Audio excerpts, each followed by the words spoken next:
IED.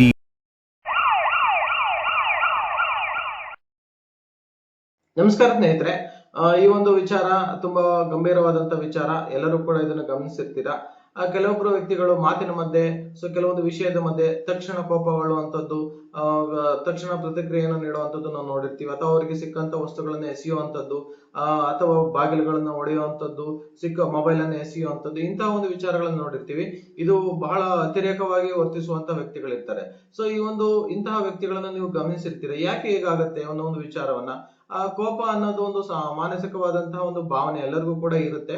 ಅದನ್ನ ನಾವು ತಹಬಂದಿಗೆ ಇಟ್ಕೊಂಡಿದ್ರೆ ಬಹಳ ಒಳ್ಳೇದು. ಯಾರಲ್ಲಿ ಈ ಒಂದು ಕೋಪ ಕಂಟ್ರೋಲ್ ಅಲ್ಲಿ ಇರೋದಿಲ್ವೋ ಅವ್ರಿಗೆ ಅವರು ಮಾನಸಿಕವಾಗಿಯೂ ಕೂಡ ಕೆಲವೊಂದು ಅನೇಕ ವಿಚಾರಗಳಿಗೆ ಅದು ತೊಂದರೆಯನ್ನು ಕೊಡುತ್ತೆ.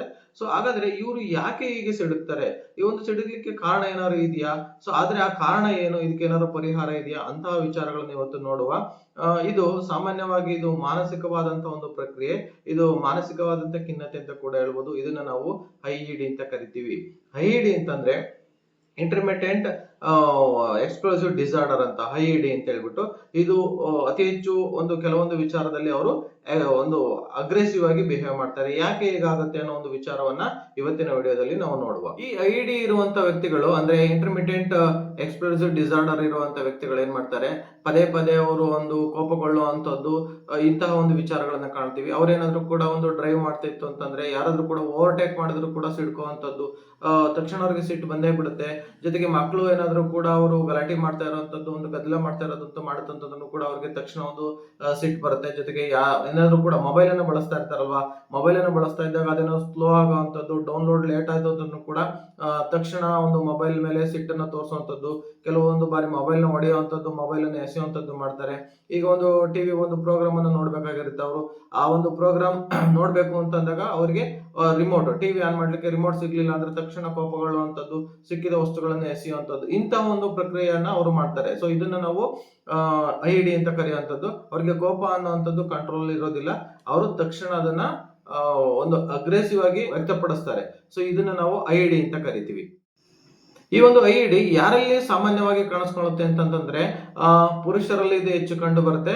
ಹಾಗಂತ ಇದು ಮಹಿಳೆಯರಲ್ಲಿ ಇರಲ್ಲ ಅಂತ ಅಲ್ಲ, ಮಹಿಳೆಯರಲ್ಲೂ ಕೂಡ ಕಂಡು ಬರುತ್ತೆ. ಯುವಕರಲ್ಲಿ ಇದು ಒಂದು ಸ್ಟಾರ್ಟಿಂಗ್ ಹಂತದಲ್ಲಿ ಕಾಣಿಸ್ಕೊಂತಾ ಇರುತ್ತೆ.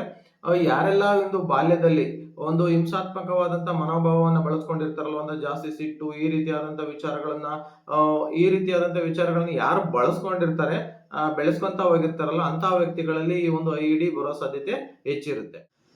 ಈ IEDಗೆ ಒಂದು ಕೋಪದ ಮೂಲ ಕಾರಣಗಳೇನು ಅಂತಂದ್ರೆ, ಅಹಂ, ಈಗೋ ಅಂತ ಕರಿತೀವಿ. ಈಗೋ ಅಂತಂದ್ರೆ ಇಷ್ಟೇನೆ, ನನ್ನ ಮಾತೇ ನಡಿಬೇಕು, ನಾನು ಹೇಳಿದಂತ ವಿಚಾರಗಳೇ ನಡಿಬೇಕು, ನಾನು ಹೇಳಿದ್ದೇ ಸರಿ ಅಂತ ಹೇಳುವಂತಹ ಮನೋಭಾವ, ಇದನ್ನು ನಾವು ಈಗೋ ಅಂತ ಕರಿತೀವಿ.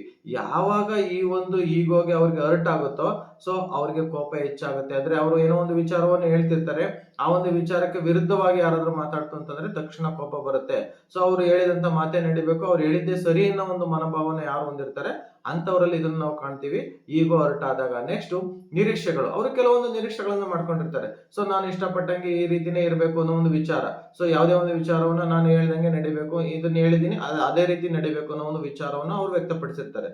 ಅದಕ್ಕೆ ವಿರುದ್ಧವಾದಂತಹ ವಿಚಾರಗಳು ಬಂದಾಗ, ಅದಕ್ಕೆ ವಿರುದ್ಧವಾಗಿ ಕೆಲಸಗಳು ಆದಾಗ, ಅದಕ್ಕೆ ವಿರುದ್ಧವಾಗಿ ಜನರು ನಡ್ಕೊಂಡಾಗ ಅವ್ರ ಮನೆಯಲ್ಲಿ ಸಿಟ್ಟು ಬರುವಂತದ್ದು ಸಹಜ. ತಕ್ಷಣ ಅವರು ಸಿಟ್ಟನ್ನು ವ್ಯಕ್ತಪಡಿಸ್ತಾರೆ. ಅವರ ನಿರೀಕ್ಷೆ ಹುಸಿ ಆಗುತ್ತಲ್ವಾ, ನಿರೀಕ್ಷೆ ಹುಸಿ ಆದಾಗ ತಕ್ಷಣ ಅವರು ಕೋಪಗೊಳ್ಳುವಂತದ್ದು. ನೆಕ್ಸ್ಟ್ ಒತ್ತಡ ಅಂತಂದ್ರೆ, ಅವರು ಅತಿ ಹೆಚ್ಚು ಒತ್ತಡದಲ್ಲಿ ಕೆಲಸ ಮಾಡ್ತಾ ಇರುವಂತದ್ದು, ಅಥವಾ ಅವ್ರೇನಾದ್ರು ಸಾಲ ಮಾಡ್ಕೊಂಡಿತ್ತು ಅಂತಂದ್ರೆ, ಅಥವಾ ಕುಟುಂಬದಲ್ಲಿ ಏನಾದ್ರು ಕೂಡ ಕೌಟುಂಬಿಕ ಸಮಸ್ಯೆಗಳೇನಾದ್ರು ಇತ್ತು ಅಂತಂದ್ರೆ ಅವರು ತಕ್ಷಣ ಸಿಡ್ಕುವಂಥದ್ದು. ಅವ್ರಿಗೆ ಒತ್ತಡ ಇರುತ್ತೆ. ಎಲ್ಲ ಕಾರಣಗಳಿಂದ ಅವರು ತಕ್ಷಣ ಸಿಡ್ಕುವಂಥದ್ದು ಮಾಡ್ತಾರೆ. ಜೊತೆಗೆ ಯಾರಲ್ಲಿ ನಿದ್ರೆಯ ಕೊರತೆ ಇದೆ, ಅವರು ಸರಿಯಾಗಿ ನಿದ್ದೆ ಮಾಡ್ತಾ ಇರೋದಿಲ್ಲ. ಆ ಒಂದು ಮೆದುಳಿನಲ್ಲಿ ಭಾವನೆಗಳು ಸರಿಯಾಗಿ ನಿಯಂತ್ರಣಕ್ಕೆ ಸಿಗ್ತಾ ಇರೋದಿಲ್ಲ. ಯಾವಾಗ ಭಾವನೆಗಳು ನಿಯಂತ್ರಣಕ್ಕೆ ಸಿಗ್ತಾ ಇರಲ್ವೋ ಅವರಿಗೆ ಯಾವ್ದ್ರ ಮೇಲೆ ಯಾವ ರೀತಿ ಅದನ್ನ ವ್ಯಕ್ತಪಡಿಸ್ಬೇಕು ಅನ್ನೋ ಒಂದು ವಿಚಾರ ಗೊತ್ತಿರೋದಿಲ್ಲ. ತಕ್ಷಣ ಅವರು ಸಿಡುಕುವಂತದ್ದನ್ನ ಮಾಡ್ತಾರೆ. ಇದನ್ನು ಕೂಡ ನಾವು IED ಅಂತ ಹೇಳ್ತೀವಿ. ಯಾರು ಹೆಚ್ಚಾಗಿ ಮದ್ಯ ಮತ್ತೆ ಮಾದಕ ಪದಾರ್ಥಗಳನ್ನ ಬಳಸ್ತಾ ಇರ್ತಾರೆ ಅಂತವರಲ್ಲಿ ಇದು ಸರ್ವೇ ಸಾಮಾನ್ಯವಾಗಿ ಕಾಣಬಹುದು, ಈ ಒಂದು IED ಅನ್ನ. ಈ ಒಂದು ಐಡಿ ನಲ್ಲಿ ಯಾವೆಲ್ಲ ಲಕ್ಷಣಗಳನ್ನ ನಾವು ನೋಡ್ತೀವಿ ಅನ್ನೋದಾದ್ರೆ, ಮೊದಲನೇದಾಗಿ ಸಣ್ಣ ಸಣ್ಣ ವಿಷಯಕ್ಕೂ ಕೂಡ ದೊಡ್ಡದಾಗಿ ಕೋಪ ಮಾಡ್ಕೊಳ್ಳುವಂಥದ್ದು. ಆ ವಿಷಯ ಸಣ್ಣದೇ ಇರುತ್ತೆ, ಸೊ ಅದಕ್ಕೇನು ಅಷ್ಟೊಂದು ಕೋಪಗೊಳ್ಳುವಂತ ಒಂದು ಅವಶ್ಯಕತೆ ಇರೋದಿಲ್ಲ, ಆದ್ರೆ ಅವರ ಕೋಪ ಅಷ್ಟು ಒಂದು ತೀವ್ರತರವಾಗಿರುತ್ತೆ. ಸೊ ಇಂಥ ಒಂದು ವಿಚಾರ. ನೆಕ್ಸ್ಟ್ ಕೂಗಾಡೋ ಅಂತದ್ದು. ಸೊ ಕೆಲವೊಂದು ವಿಚಾರವನ್ನ ಜಸ್ಟ್ ಮಾತಿನಲ್ಲಿ ಕೂಡ ಬಗೆಹರಿಸಬಹುದಾಗಿರುತ್ತೆ, ಅಥವಾ ಮಾತಿನ ಮೂಲಕ ಅದನ್ನ ಹೇಳ್ಬೋದಾಗಿರುತ್ತೆ, ಆದ್ರೆ ಅವ್ರು ಹಾಗೆ ಮಾಡೋದಿಲ್ಲ. ಜಾಸ್ತಿ ಕೂಗಾಡೋ ಅಂತದ್ದು, ಬೇರೆಯವರ ಅಟೆನ್ಷನ್ ಗ್ರ್ಯಾಬ್ ಮಾಡುವಂತದ್ದು, ನನಗೆ ಸಿಟ್ಟು ಬಂದಿದೆ ಅನ್ನೋದನ್ನ ಅವ್ರು ವ್ಯಕ್ತಪಡಿಸಬೇಕಾಗಿರುತ್ತೆ, ಅದಕ್ಕೋಸ್ಕರ ಅವರು ಜಾಸ್ತಿ ಕೂಗಾಡ್ತಾರೆ. ನೆಕ್ಸ್ಟ್ ಬೈಯೋ ಅಂತದ್ದು. ಕೆಲವೊಂದು ಕಾರಣಗಳಿಗೆ ಒಂದು ಅನವಶ್ಯಕವಾಗಿ ಬೈಯುವಂಥದ್ದು, ಸುಮ್ಮನೆ ಅವರು ಬೈತಿರುವಂತದ್ದು. ಸೊ ಇಂಥ ವಿಚಾರಗಳನ್ನು ಅವರು ಮಾಡ್ತಾರೆ. ಜೊತೆಗೆ ವಸ್ತುಗಳನ್ನು ಎಸೆಯುವಂಥದ್ದು, ಸಿಕ್ಕ ವಸ್ತುಗಳನ್ನ ಎಸಿತಾರೆ, ಸಿಕ್ಕ ವಸ್ತುಗಳನ್ನ ಹೊಡಿತಾರೆ, ಇಂಥ ಒಂದು ಕಾರ್ಯವನ್ನು ಮಾಡ್ತಾರೆ. ಯಾಕೆಂತಂದ್ರೆ ಅವರು ಒಂದು ಕೋಪವನ್ನು ವ್ಯಕ್ತಪಡಿಸ್ಬೇಕಲ್ವಾ, ಆ ವಸ್ತುಗಳ ಮೇಲೆ ಅವರ ಕೋಪವನ್ನ ತೋರಿಸ್ತಾರೆ. ನೆಕ್ಸ್ಟ್ ಬಾಗಿಲನ್ನ ಜೋರಾಗಿ ಬಡಿಯೋದು, ಕಿಟಕಿಗಳನ್ನ ಹೊಡೆಯೋದು, ಗೋಡೆಯನ್ನು ಗುದ್ದೋದು, ಮೇಜನ್ನು ಗುದ್ದೋದು, ಇಂಥ ಒಂದು ವಿಚಾರವನ್ನು ತೋರಿಸಿ ಮಾಡಿ ಅವರ ಒಂದು ಸಿಟ್ಟನ್ನ ತೋರ್ಪಡಿಸಿದ ನಂತರದಲ್ಲಿ ಅವರೇನೆ ಆ ಒಂದು ಅಳುತ್ತಾ ಕುತ್ಕೊಳ್ಳುವಂಥದ್ದನ್ನ ಮಾಡ್ತಾರೆ. ಜೊತೆಗೆ ಅವರ ತಪ್ಪು ಮಾಡಿದ ಭಾವನೆ ತದನಂತರದಲ್ಲಿ ಅವ್ರ ಅರ್ಥ ಆಗತ್ತೆ, ಆವಾಗ ಪಶ್ಚಾತ್ತಾಪವನ್ನು ಕೂಡ ಪಡ್ತಾರೆ. ಅಂತಹ ಒಂದು ವಿಚಾರಗಳು ಈ ಒಂದು ಐಡಿ ನಲ್ಲಿ ಇದೆ. ಈ ಒಂದು ಐಡಿ ಅಥವಾ ಕೋಪ ಜಾಸ್ತಿ ಬಂದಾಗ ನಮ್ಮ ದೇಹದಲ್ಲಿ ಏನಾಗುತ್ತಪ್ಪ ಅನ್ನೋದಾತಂತಂದ್ರೆ, ಕೋಪ ಹೆಚ್ಚಾದಾಗ ನಮಗೆ ಅಡ್ರಿನಾಲಿನ್ ಸ್ರವಿಕೆ ಜಾಸ್ತಿ ಆಗುತ್ತೆ. ಯಾವಾಗ ಅಡ್ರಿನಾಲಿನ್ ಸ್ರವಿಕೆ ಜಾಸ್ತಿ ಆಗುತ್ತೋ ಹೃದಯ ಬಡಿತದ ವೇಗ ಜಾಸ್ತಿ ಆಗುತ್ತೆ. ಯಾವಾಗ ಹೃದಯ ಬಡಿತದ ವೇಗ ಜಾಸ್ತಿ ಆಗುತ್ತೋ, ರಕ್ತದ ಒತ್ತಡ ಅಂದ್ರೆ ಜಾಸ್ತಿ ಹಾರ್ಟ್ ಬೀಟ್ ಜಾಸ್ತಿ ಆದಾಗ ಜಾಸ್ತಿ ಬ್ಲಡ್ ಸರ್ಕ್ಯುಲೇಷನ್ ಆಗ್ತಾ ಹೋಗುತ್ತೆ.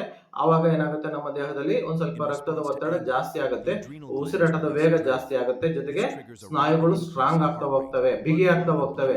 ಇಂತಹ ಒಂದು ವಿಚಾರ ಈ ಒಂದು ಅತಿ ಹೆಚ್ಚು ನಾವು ಕೋಪ ಬಂದಾಗ ಆಗುವಂಥದ್ದು. ಹಾಗಾಗಿನೇ ಅವರು ಜಾಸ್ತಿ ಬಲವಾಗಿ ಹೊಡೆಯುವಂಥದ್ದು, ಗುದ್ದುವಂಥದ್ದು, ತೀವ್ರವಾಗಿ ಅವರ ಒಂದು ಕೋಪವನ್ನ ತೋರಿಸುವಂತದ್ದನ್ನ ಮಾಡ್ತಾರೆ ಈ ಒಂದು ಐಡಿ ಲಕ್ಷಣದಲ್ಲಿ. ಅಥವಾ ಯಾರಿಗೆ ಅತಿ ಹೆಚ್ಚು ಕೋಪ ಬರ್ತಿರುತ್ತಲ್ವಾ ಅಂತವ್ರು ಈ ಒಂದು ಭಾವನೆಗಳನ್ನ ವ್ಯಕ್ತಪಡಿಸ್ತಾರೆ. ಯಾರು ಈ ರೀತಿಯಾದಂತಹ ಕೋಪವನ್ನು ವ್ಯಕ್ತಪಡಿಸ್ತಿರ್ತಾರೆ ಅವರಿಗೆ ಅನೇಕವಾದಂತಹ ದೀರ್ಘಕಾಲದ ಪರಿಣಾಮಗಳು ಆಗ್ತವೆ.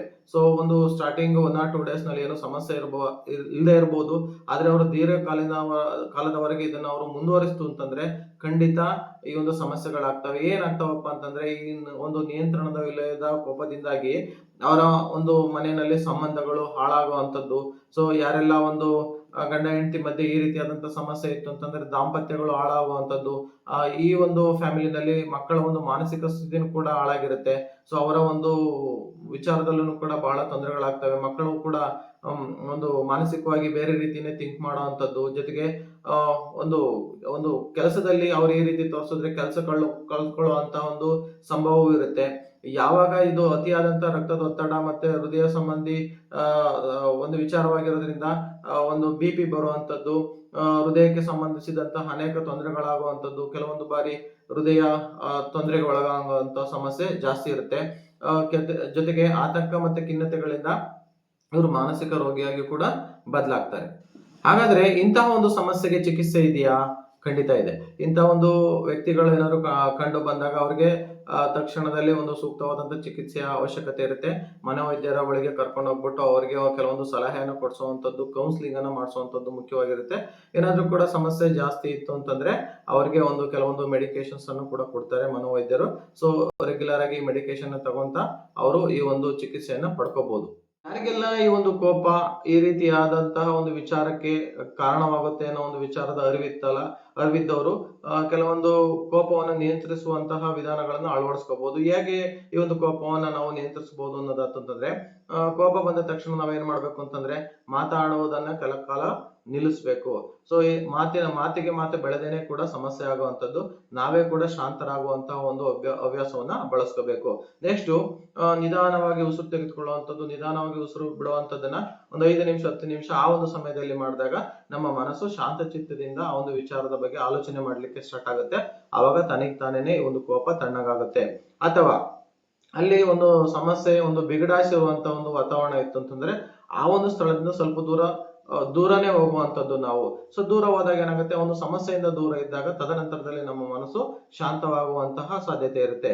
ಜೊತೆಗೆ ಈ ಒಂದು ಕೋಪದಿಂದ ಏನಾಗಿರುತ್ತೆ, ನಮಗೆ ಬಾಯಿ ಒಣಗುವಂಥದ್ದು ಇಂಥವೆಲ್ಲ ವಿಚಾರ ಆಗಿರುತ್ತೆ.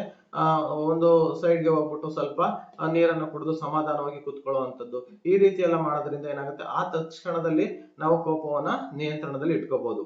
ಅದೇ ಜೊತೆಗೆ ರೆಗ್ಯುಲರ್ ಆಗಿ ಇದೇ ಒಂದು ಸಮಸ್ಯೆ ಮುಂದುವರಿತಾ ಇತ್ತು ಅಂತಂದ್ರೆ ಒಂದು ರೆಗ್ಯುಲರ್ ಆಗಿ ಒಂದು ವ್ಯಾಯಾಮ ಮಾಡುವಂಥದ್ದು, ಧ್ಯಾನ ಮಾಡುವಂಥದ್ದು, ಪ್ರಾಣಾಯಾಮ ಮಾಡುವಂಥದ್ದನ್ನ ಬೆಳೆಸ್ಕೋಬೇಕು. ಚೆನ್ನಾಗಿ ನಿದ್ರೆಯನ್ನ ಮಾಡಬೇಕು. 7 ರಿಂದ 8 ಗಂಟೆ ನಿದ್ರೆಯನ್ನ ಮಾಡಬೇಕು. ಯಾರೆಲ್ಲ ಈ ಒಂದು ಮದ್ಯಪಾನ, ಧೂಮಪಾನ ಒಂದು ಹವ್ಯಾಸವನ್ನು ಬೆಳೆಸ್ಕೊಂಡಿರ್ತಾರಲ್ಲ, ಅಂತವುಗಳಿಂದ ದೂರ ಇರುವಂತದ್ದು ಒಳ್ಳೇದು.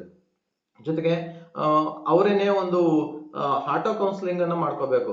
ಈಗ ನನಗೆ ಸಿಟ್ಟು ಬರ್ತಾ ಇದೆ ಅಂತಂದ್ರೆ ನಾನೇ ಕೂತು ಆಲೋಚನೆ ಮಾಡ್ಬೇಕು, ಯಾವ ಕಾರಣಕ್ಕಾಗಿ ನನ್ಗೆ ಈ ಕೋಪ ಬರ್ತಾ ಇದೆ, ಈ ಒಂದು ಕೋಪದಿಂದ ಯಾರಿಗೆಲ್ಲ ತೊಂದರೆ ಆಗ್ತಾ ಇದೆ, ಈ ಒಂದು ಪರಿಸ್ಥಿತಿಯನ್ನ ನಾನು ಹೇಗೆ ನಿರ್ವಹಿಸಬೇಕು ಅನ್ನೋ ಒಂದು ವಿಚಾರವನ್ನ ನಮಗ್ ನಾವೇ ಕೌನ್ಸಿಲಿಂಗ್ ಮಾಡ್ಕೊಂಡಾಗ ಖಂಡಿತ ಅದಕ್ಕೆ ಪರಿಹಾರ ಸಿಗುತ್ತೆ. ಯಾವ ಕಾರಣದಿಂದ ನಾನು ಸಿಟ್ಕೊಂಡೆ, ಇದು ಸಿಟ್ಟಿಗೆ ಒಂದು ಕಾರಣ ಇತ್ತೋ ಇಲ್ವೋ, ಈ ಒಂದು ವಿಚಾರಗಳನ್ನ ನಾವೇ ಅರಿತಾಗ ಖಂಡಿತ ಒಂದು ಪರಿಸ್ಥಿತಿಯನ್ನ ನಾವು ನಿಭಾಯಿಸಬಹುದಾಗಿದೆ.